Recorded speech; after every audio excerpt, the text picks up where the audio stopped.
I think I didn't do anything wrong, just told the truth to the wrong people. Now I'm sitting here staring at divorce papers, wondering how something so small, one stupid brag, turned my whole life into a legal nightmare. I'm Isola, I'm 32, and I guess this is where I finally admit what I did. I cheated on my husband, Daniel, with his best friend, and then, like a complete fool, I bragged about it. I didn't think it was that serious at the time. I thought I was just venting, showing off a little, proving I still had some kind of power. My friends laughed, or at least pretended to, and for a moment I felt seen. I'd been feeling invisible for months, maybe years, and it felt good to be the one with the secret, the one who wasn't the dull wife waiting for her husband to come home tired from work. But now, sitting here staring at the divorce papers on my kitchen table, I can see how stupid I was. Daniel knows everything. He didn't yell or throw things like I expected. He just acted. Quietly, legally, completely. And somehow that hurts more than any screaming ever could. I keep telling myself I didn't mean to ruin everything, that I just needed attention, but deep down I know the truth. I wanted control, and now I've lost it in the most public, humiliating way possible. It started on one of those warm, lazy afternoons when everything looked normal but nothing really was. The sunlight came through the cafe windows in long strips, and my friends were already halfway through their iced coffees when I walked in. I remember thinking how ordinary that moment felt, just another Saturday brunch, but it was the day I started ruining my own life. I sat down, smiled, and pretended to be fine. I'd been pretending for months by then. To everyone else, I was still Isola Hartman, the dependable wife, the woman who always talked about how steady her marriage was, how Daniel, my husband, was such a good man. People liked that story because it sounded safe, and I liked how it made me look, like the kind of woman who had it all together. But inside, I was tired. Not tired from life, but from the quiet sameness of it all. Daniel worked long hours as a history teacher, and every day had started to feel like a copy of the one before. He'd come home, talk about his students, eat dinner, read to Leo, our son, and fall asleep with his glasses still on. No spark, no surprises, just routine. I wanted more. Or maybe I just wanted to feel like someone still noticed me. So when Talia, my closest friend, asked how things were going with Daniel, I laughed and said, "The same as always. Stable, predictable, boring." She rolled her eyes and said, "At least I didn't have to deal with her boyfriend's drama." That made me feel oddly defensive. Why did I need to prove my life was exciting, too? That's when I said it. Not planned, not thought through, just a reckless spark that slipped out. "Well," I said, lowering my voice, "I've been seeing someone else anyway." The table went silent. I don't even know what I expected, shock, laughter, maybe disbelief. But they both stared at me like I'd just confessed to a crime. And maybe I had. Talia finally asked, "Wait, who?" I could have lied. I should have lied. But something in me wanted to say his name, to feel the weight of it out loud. "Micah," I said. Nina gasped. "Daniel's Micah." I smiled, pretending I didn't care. "Yeah, his best friend." For a moment, none of them spoke. Then Talia let out a slow whistle and said, "You're insane." But there was something in her tone, admiration, maybe envy, that made me sit up a little straighter. I told them it had happened once, that it wasn't serious. That was a lie. It had happened 3 times. The first time, I told myself it was an accident. Daniel had gone out of town for a teachers' conference. Micah had stopped by to help fix a dripping faucet. I'd opened a bottle of wine. I remember how he looked at me that night, like I was something dangerous and fascinating. I hadn't been looked at like that in years. When it happened, I felt something wild and selfish take over, something that made me feel powerful again. But afterward, when I lay awake staring at the ceiling, I knew it wasn't power. It was emptiness with better lighting. Still, in that cafe, I turned my guilt into a story. I told it like it was something funny, daring, almost glamorous. Talia laughed in disbelief. Nina said I was out of my mind, and I soaked up every word. I said Daniel had no clue, that he trusted me too much. I said I deserved some excitement after years of being the responsible one.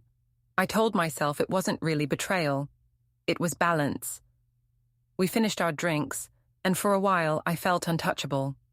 But the truth doesn't stay buried, especially when you brag about it. As we got up to leave, I noticed the barista looking at me. He'd been cleaning a nearby table, moving slower than necessary, his eyes flicking toward us. I met his gaze for half a second before looking away. He lived in the same apartment complex as Micah, though I didn't realize it then. When I came home that evening, Daniel was in the kitchen making dinner.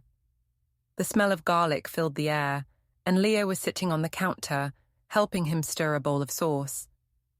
Daniel smiled when he saw me, and for a moment, that smile made me feel sick. Not because I didn't love him, but because I did, and I'd already done something that couldn't be undone. "How was brunch?" he asked. "Good," I said quickly.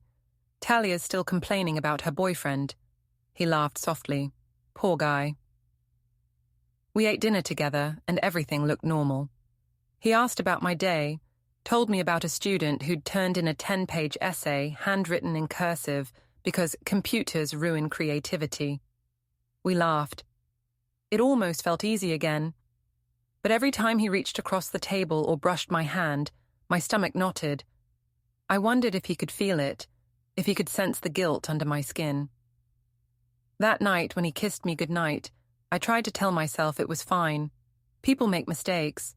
No one had to know. I could be smarter next time, careful. But that night wasn't quiet inside my head. Every word I'd said at the cafe replayed itself like an echo I couldn't shut off. I kept seeing the barista's eyes, the way Talia smirked when she thought no one was looking. I kept thinking about how easily a secret slips when you make it sound like gossip. The next morning, Talia texted me, "You might want to be careful what you say in public. People talk." My chest tightened. I asked what she meant. She sent another message. "That barista? He's friends with Micah's neighbor. He heard everything." My hand started shaking so badly I nearly dropped my phone. I told myself it would be fine. People exaggerated. He wouldn't care enough to spread it. But the truth was, I knew the story was already out of my control. When Daniel kissed me goodbye before work, I held on to him for a second longer than usual. He smiled and said, "You okay?" I nodded, forcing a laugh. "Of course." He didn't press. He never did. That was part of the problem. As the door closed behind him, I stood in the hallway listening to the quiet. The house felt too still, like it was holding its breath. I went to the window and watched him drive away, the sunlight bouncing off his car. For the first time, I felt the tiniest flicker of fear, because secrets don't make you powerful forever. They just wait, patient and quiet, for the moment you least expect them to destroy you. The next few days were strange, the kind of quiet that feels wrong, like the air is waiting for something to happen. I told myself I was imagining it, that no one really knew anything. But every time my phone buzzed, I jumped. Every time someone looked at me too long, I wondered if they'd heard. At home, Daniel was the same as ever, or maybe that was the problem. He still asked how my day was, still made Leo's lunch in the mornings, still read him stories at night. But his calm started to feel heavy, like it was pressing against me. I couldn't tell if I was seeing guilt reflected in his face or suspicion. One night, after dinner, he looked up from the dishes and said, "You've been quiet lately. Everything okay?" My heart stopped for a second. I forced a laugh. "Just work stress. People have been on edge." He nodded, not convinced but not pushing either. That was Daniel, steady, patient, too trusting for his own good. And I'd built my lie on that trust. When he went to bed, I sat alone in the kitchen scrolling through messages I shouldn't have kept. Old texts from Micah, nothing explicit, but full of the kind of things you can't explain away. I deleted them one by one, my hands shaking. I told myself it was just to be safe. Just in case. But the next morning, a new message appeared. Unknown number. No greeting. Just 5 words.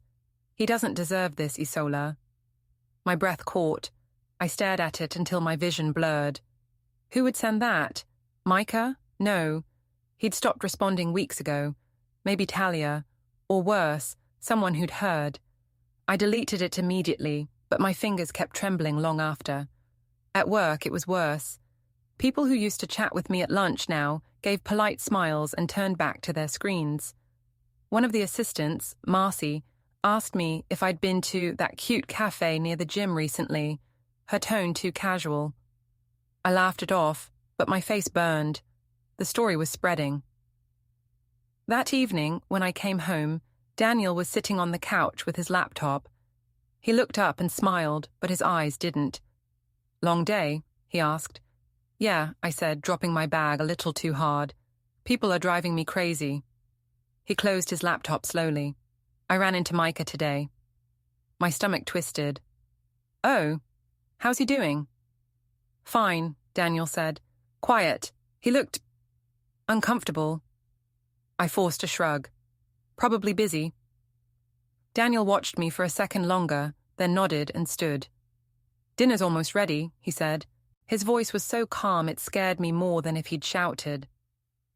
Later that night, after Leo went to bed, I walked into the living room and found Daniel scrolling through something on his phone. When he saw me, he turned it face down. My heart started to pound. What are you looking at? I asked lightly. Just work stuff, he said. I smiled, but my voice came out tight. You've been glued to that thing all week. Everything okay? He met my eyes for a moment, then said, Everything's fine. I wanted to believe him, but something in his tone told me I was already caught. That weekend, I tried to fix things by pretending everything was normal. I made pancakes for breakfast, suggested we go to the park with Leo, even laughed at Daniel's corny jokes. He played along, smiling politely, but I could feel him slipping away in the spaces between his words. At the park, while Leo ran ahead chasing birds, I saw Daniel check his phone again. His face changed for just a second, something unreadable, but when I asked what was wrong, he said, Nothing. That night, after Leo was asleep, he asked me to sit down. My heart started racing immediately. He didn't sound angry, just tired. Can I ask you something? He said. Sure. Did something happen between you and Micah? The words hit like a physical blow. My mouth went dry. What? No. Why would you even ask that? He leaned back, watching me quietly. People talk, and lately, you've been different. I laughed too loudly. People love to make things up. You know that. I do, he said, but I also know you. Something about the way he said it made my chest tighten. Daniel, if you actually think I'd... He raised a hand, cutting me off. I don't want to argue. I just wanted to hear it from you. Well, now you have, I snapped. Happy? He nodded once, slowly. Okay. Then he stood and left the room. I sat there frozen, my pulse pounding in my ears. He didn't believe me, I could tell, but instead of fighting, he was doing something worse, waiting. For the next few days, I noticed changes I couldn't ignore. He started locking his phone. The passwords on his laptop changed. I found him sorting through old papers, moving things from drawers into boxes. He was always calm, always polite, but every move felt planned. One evening, I went to grab the mail and saw a letter from a law office addressed to him. My fingers itched to open it, but I didn't dare. I told myself it could be anything. Insurance, maybe taxes. But the thought stayed in my head, heavy and cold. That same night, Talia called. Her voice was quiet, careful. Hey, she said, you might want to stay off social media for a while. Why? Someone posted about you on that local gossip page. Didn't use your name, but it's obvious. They said a woman bragged about sleeping with her husband's best friend. It's... getting traction. I felt the room tilt. "It's not that big of a deal," I said weakly. "It's bad, Isola," she whispered. "People are guessing. They're connecting dots. You need to tell Daniel before he hears it from someone else." But I couldn't, because telling him would mean admitting everything. The next morning, he was already gone when I woke up. A note on the counter said, "Took Leo to Mom's. Back later." His handwriting was neat as always, but there was no warmth in it. I sat at the kitchen table staring at the note, realizing the distance wasn't accidental anymore. He wasn't confused or hurt. He was preparing.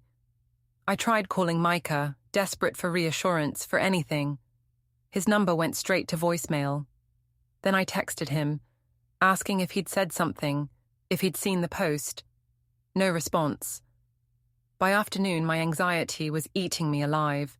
I told myself I needed to fix this, to get ahead of it. I even drafted a message to Daniel, something about lies, about gossip, about people twisting things. But before I could send it, I saw the front door open. Daniel walked in, calm as ever, holding a brown envelope in his hand. He placed it on the table between us. "You should read this," he said quietly. I stared at it, my pulse hammering. "What is it?" He met my eyes. "Proof." And for the first time, I didn't have a single lie left to tell. I didn't open the envelope right away. It just sat there on the kitchen table between us, heavy and silent, like a loaded weapon. Daniel didn't say anything else, just stood there with that calm, steady expression that used to make me feel safe. Now it terrified me. "What is this supposed to be?" I asked, trying to sound annoyed instead of scared. "Read it," he said. His voice was flat, almost gentle. I picked it up, my hands trembling. Inside were printed screenshots, texts, receipts, even a grainy photo. The first page was a message thread between me and Micah, one I thought I'd deleted weeks ago. Next time, no talking about him. My own words stared back at me. Just us. My throat went dry. "Where did you get this?" Daniel didn't answer right away. "You left your iCloud account logged in on the tablet," he said finally. "I didn't go looking for anything. It was just there." I dropped the papers like they were burning my hands. "That doesn't mean anything," I said quickly. "We were joking. You're twisting things." He looked at me for a long time, quiet, steady. "You said that before," he said, every time something didn't make sense. I opened my mouth to argue again, but the words wouldn't come. For the first time, he didn't look like the soft-spoken man who avoided conflict. He looked like someone who'd made peace with a decision. He walked past me and poured himself a glass of water, calm as if we were talking about something ordinary. "I've already spoken to a lawyer," he said. "I'm filing next week." My knees felt weak. "Daniel, you can't just decide that. We have a child." "I know," he said quietly. "That's why I'm doing it carefully." I followed him across the room, desperate now. "You're really going to destroy our family over one mistake?" He turned then, setting the glass down slowly. "You destroyed it, Isola. I'm just making it official." For a moment I couldn't breathe. I wanted him to yell, to throw something, to give me something to fight against. But he didn't. His calm was worse than any shouting. It was final. After he went upstairs, I sat at the table staring at the mess of papers. I gathered them into a pile and shoved them into a drawer, as if hiding them could undo what they meant. But even then, I could still see the lines of text burned into my mind. That night, I couldn't sleep. Every sound in the house felt louder than usual. The creak of the floorboards, the wind brushing against the window. I thought about going upstairs, about begging him to talk to me, but I couldn't. I was too afraid of what he'd say if he did. The next morning, he didn't look at me when he left for work. He kissed Leo goodbye, told him to be good, and walked out the door without a single glance in my direction. By noon, my nerves were shot. I went to work, trying to act normal, but the tension followed me everywhere. Even my boss noticed, asking if I was feeling okay. I told her I was fine. That word had become my whole life, fine, a flimsy shield against a truth too sharp to touch. When I came home, Daniel wasn't there. His car was gone, but the house looked spotless, like someone had already started preparing for something official. A single envelope was on the counter, my name written in his neat handwriting. I opened it with shaking hands. Inside was a note. Please make a list of anything you want to keep. I'll arrange storage for what's yours. I sank onto the floor and started crying. Not the dramatic kind of crying where you hope someone will stop you. This was quiet, dry, desperate, because I could see what was happening. He wasn't bluffing. He was dismantling our life piece by piece, calmly, efficiently, like he was filing away a lesson he'd learned too late. That weekend, he took Leo to his mother's again. I tried to text him, to ask when they'd be back, but he didn't respond.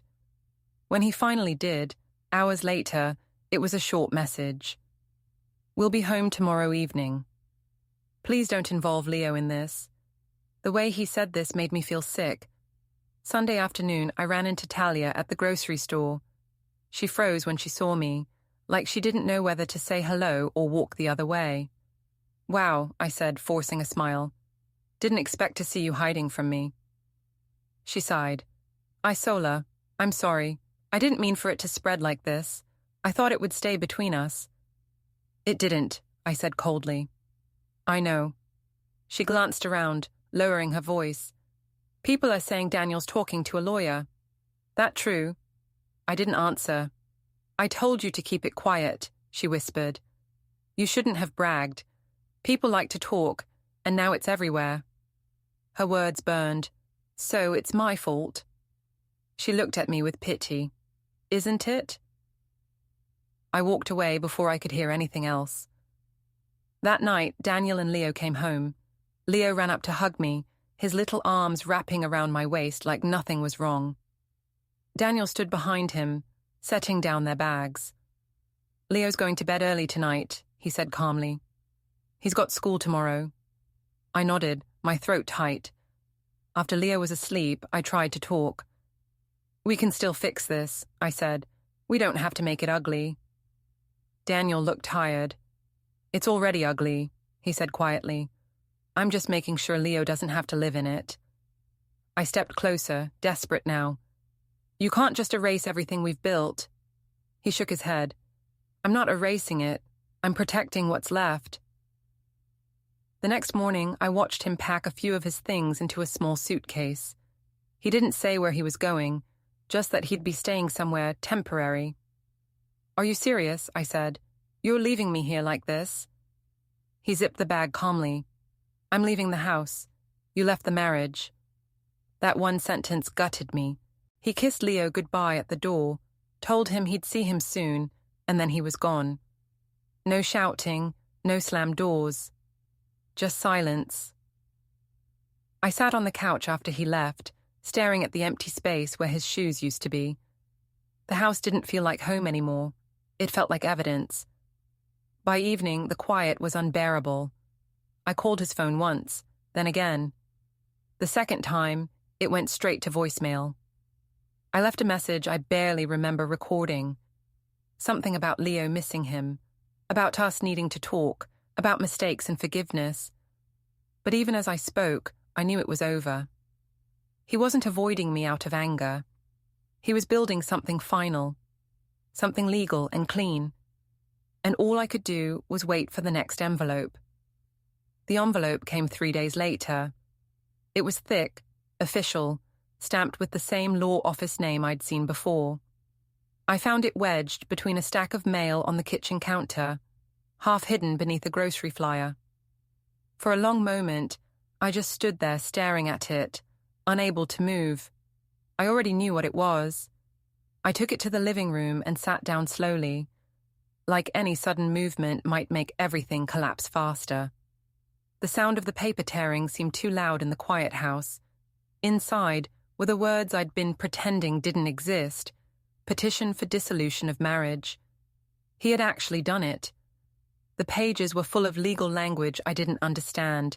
But the phrases that did make sense were enough to make me shake. Custody arrangement, division of assets, documentation of infidelity. He wasn't bluffing. He was coming for everything, calmly, systematically, like he was grading an essay I'd already failed. I felt sick. I called his phone immediately, but it went to voicemail. I tried again, same thing. I sent a text. Can we please talk? No response. For the rest of the afternoon, I paced the living room, alternating between anger and panic. I told myself this was just a scare tactic, that he wanted me to feel guilty enough to beg. He was always fair, always gentle. He wouldn't really go through with this. But deep down, I knew this wasn't about revenge. It was about dignity. When evening came, I heard the garage door open.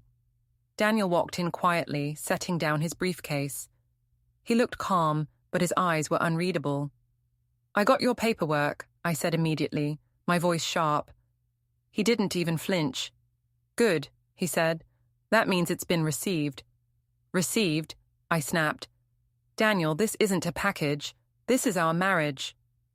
He sighed softly. It's what's left of it. I stepped closer, desperate now. You can't just erase us like this. I'm not erasing anything, he said evenly. I'm recording it. That's the difference. The way he said it, quiet, factual, without emotion, made me realize he'd already made peace with it. You're going to ruin Leo's life, I said, the words spilling out before I could stop them. He needs both of us. Daniel looked at me then, and I saw something in his eyes I hadn't seen before. Not anger, not hatred, just disappointment. Leo needs stability, he said softly. You made sure he wouldn't get that here. My chest tightened. So what? You're just going to take him away from me? He didn't answer right away. Instead, he walked to the counter, opened a folder, and took out a sheet of paper. The lawyer will contact you about mediation, he said. You'll have visitation rights, assuming everything stays civil. The word visitation made me flinch. You're talking like I'm some stranger. He looked at me for a long moment. You became one. I felt my throat close. Daniel, please. But he turned away, went upstairs, and closed the bedroom door behind him. That night, I couldn't stop crying. I lay awake listening to the muffled sound of Leo's small breaths from down the hall, and tried to imagine what Daniel had told him. Probably nothing yet. Maybe he thought he was protecting him by pretending things were fine. I almost wished he'd shouted at me, broken something, anything, to make it feel less final. But he didn't. The next day, my mother called. I hadn't told her anything yet, but of course Daniel had. He'd always been closer to her than I was. She didn't yell. She just said quietly, I'm disappointed, Isola. You always think you're smarter than consequences. That sentence hurt more than anything else she could have said. When I hung up, I called Talia because I didn't know who else to talk to. She didn't pick up. Then she texted, You shouldn't call me right now. People know. It's messy. That was the moment I realized I was alone. I tried going to work the next morning, but I couldn't focus. The receptionist wouldn't make eye contact, and one of the dental assistants whispered something to another girl when I walked past. I lasted 3 hours before pretending to feel sick and leaving early. When I got home, Daniel's car wasn't there, but the kitchen table was covered in folders. Documents, bank statements, receipts. He'd been organizing everything. I flipped one open and froze. It was a financial summary. Every account, every payment, every transfer. He had notes written in neat handwriting beside each one. Next to one entry, where I'd sent Micah money for that weekend dishwasher repair, he'd written a small, precise line, non-essential expense, personal transfer. I slammed the folder shut, my hands shaking. I wanted to confront him, to demand why he was being so cruel, but another part of me knew the answer. He wasn't doing this to hurt me. He was doing it to make sure I couldn't hurt him again. That night, when he came home, I tried again anyway. Daniel, we can work through this. I made a mistake, but I love you. He didn't even look at me as he said, Love doesn't excuse betrayal. You're not even giving me a chance to fix it, I shouted. He turned then, eyes calm and steady. You didn't give me a chance to keep it from breaking. The silence after that was unbearable. A few hours later, while I sat on the couch staring at the floor, there was another knock at the door. For a moment I thought maybe it was Talia. Maybe someone had finally come to check on me. But when I opened it, another courier stood there, holding a sealed envelope. Delivery for Mrs. Hartman, he said. My stomach twisted. I took it, signed automatically, and shut the door. The envelope was from Daniel's lawyer again. Inside was a formal letter. Notice of financial reallocation pending court review. In simple terms, it meant Daniel had moved the savings to a separate account, his account. Everything we'd built together was now his alone until the divorce settled. I sank to the floor, the letter trembling in my hands. When Daniel came downstairs later, I was still sitting there. He looked at me for a long time, his expression unreadable. Why are you doing this? I whispered. You're taking everything. I'm taking what's mine, he said quietly, and protecting what's Leo's. You'll be fine. Fine? I laughed bitterly. You're leaving me with nothing. He shook his head. You left yourself with nothing. Then he turned and walked away. I stayed there for hours, surrounded by papers and silence. I didn't know what was worse, the betrayal of losing everything, or the realization that he'd managed to do it without ever raising his voice. That night, I dreamed of Micah. In the dream, he was standing behind me at the cafe again, his hand on my shoulder, whispering, You started it. When I woke, my pillow was wet with tears. The next morning, Daniel and Leo were gone before sunrise. A note on the counter said only, We'll be gone a few days. Don't contact us unless it's about Leo. The coffee pot was still warm. His mug sat on the counter beside mine. It was the last time our lives would ever share space so simply. For the first time, I realized he wasn't angry anymore. And that scared me most of all. Because once anger burns out, there's nothing left to save. Only ashes and signatures. I didn't think he'd actually go through with it. Even after the lawyers, the papers, the cold silence, I still believed Daniel would stop short of making it final. He wasn't that kind of man, I told myself. He'd calm down, remember the good years, and decide it wasn't worth tearing our family apart. I clung to that idea like a rope, even as it frayed a little more every day. A week passed before he came home again. I heard the car door first, then the sound of Leo's laughter. My heart jumped at the sound, familiar, bright, safe. When they walked in, Daniel was holding Leo's hand, carrying a grocery bag with his other. I smiled automatically, waiting for something, anything, an opening, a look, a chance to talk. But when our eyes met, there was nothing. He wasn't cruel or cold. He was just done. Leo ran to me, chattering about Grandma's house and the new dog she was fostering. Daniel stood by the counter, unpacking groceries in quiet rhythm. Milk, bread, apples. He didn't speak until Leo ran upstairs to play. Did you get the letter from the court? He asked. I nodded, my voice small. I did. Good. That means you understand what comes next. I don't understand how you can do this, I said, forcing a laugh I didn't feel. After everything we've been through, you're just walking away. He sighed, rubbing his forehead like he was tired of repeating himself. I'm not walking away, Isola. I'm protecting myself and our son. You made your choice. This is me making mine. I made a mistake, I said. One mistake. Don't I get a chance to make it right? He looked at me then, eyes calm but sharp. You didn't just make a mistake. You lied. You bragged. You made me a joke in front of our friends. You turned our marriage into gossip. His voice didn't rise, but every word hit like a slap. You're blowing this out of proportion, I said weakly. It didn't mean anything. Then it shouldn't have been worth losing everything over, he said simply. I stood there, shaking. I wanted to scream, to throw something, to make him see me. But he was steady, composed, untouched. He placed an envelope on the counter and slid it toward me.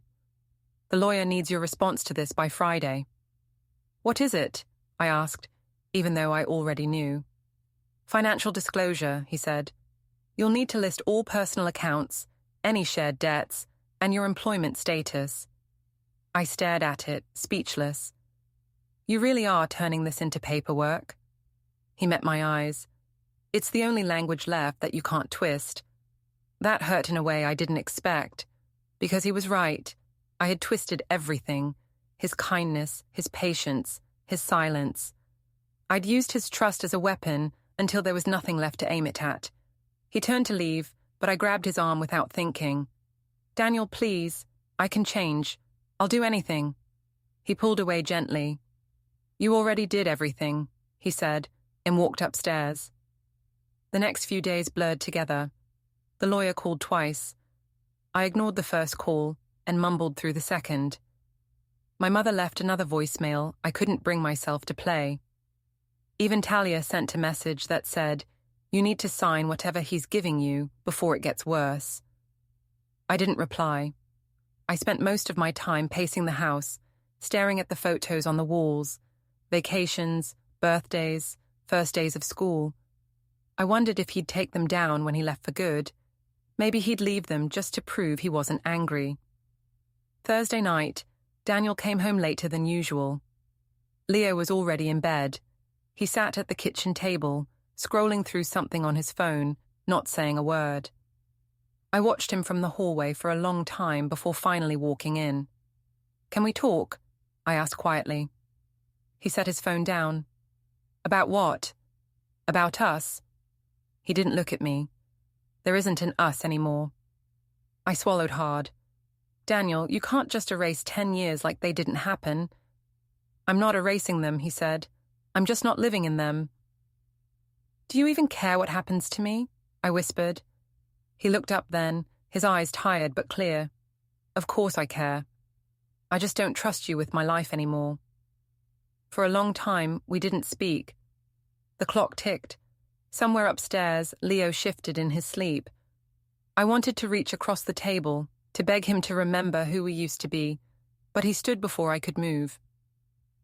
I'm meeting with the lawyer again tomorrow, he said.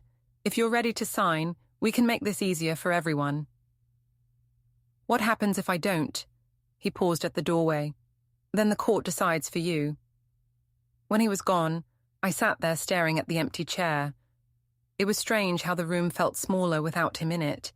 The silence was the same, but the weight of it had changed. The next morning, I went to the law office myself. I didn't plan to. I just found myself driving there, gripping the steering wheel so tightly my fingers hurt. The receptionist recognized me right away. Mrs. Hartman, she said softly, like she was speaking to a patient in a hospital. She led me into a room with pale walls and a table covered in neat stacks of paper. A man I hadn't met before introduced himself as Daniel's attorney. He mentioned you might come in today, he said kindly. He slid a packet toward me. This outlines the property agreement and custody proposal. You'll have shared visitation, weekends alternating, but primary custody will remain with Mr. Hartman. He's agreed to cover school expenses and maintain joint medical care for your son. I couldn't even look at the words. He's taking Leo from me, I said quietly. He's ensuring stability, the lawyer corrected gently. I almost laughed. Stability. As if that word could make it sound less like punishment. He continued explaining terms, but I barely heard him. All I could think about was Daniel sitting somewhere nearby, probably waiting for this to be over so he could move on with his clean conscience and his clean paperwork. When the lawyer finished, he asked if I had questions. I shook my head. My throat felt like it was closing. I signed the papers just to make the meeting end. The pen left an uneven line where my hand trembled. Walking out of that building felt like walking through a dream. The sun was too bright, the noise of traffic too real. I didn't know where to go, so I drove aimlessly until I ended up at the park where Daniel used to take Leo on Sundays. The swings creaked in the breeze. A father was pushing his little girl nearby, laughing softly when she shouted for him to go higher. For a second, I almost saw Daniel there, smiling that same calm smile, calling Leo's name. But it wasn't him. It never would be again. When I finally got home, the house felt emptier than ever. A single email waited on my phone. From Daniel. "Thank you for signing. I'll pick up my things this weekend. Please make sure Leo isn't here. This is the last step." That was it. No anger, no goodbye. Just the end, written as politely as a work memo. And somehow that made it hurt most of all.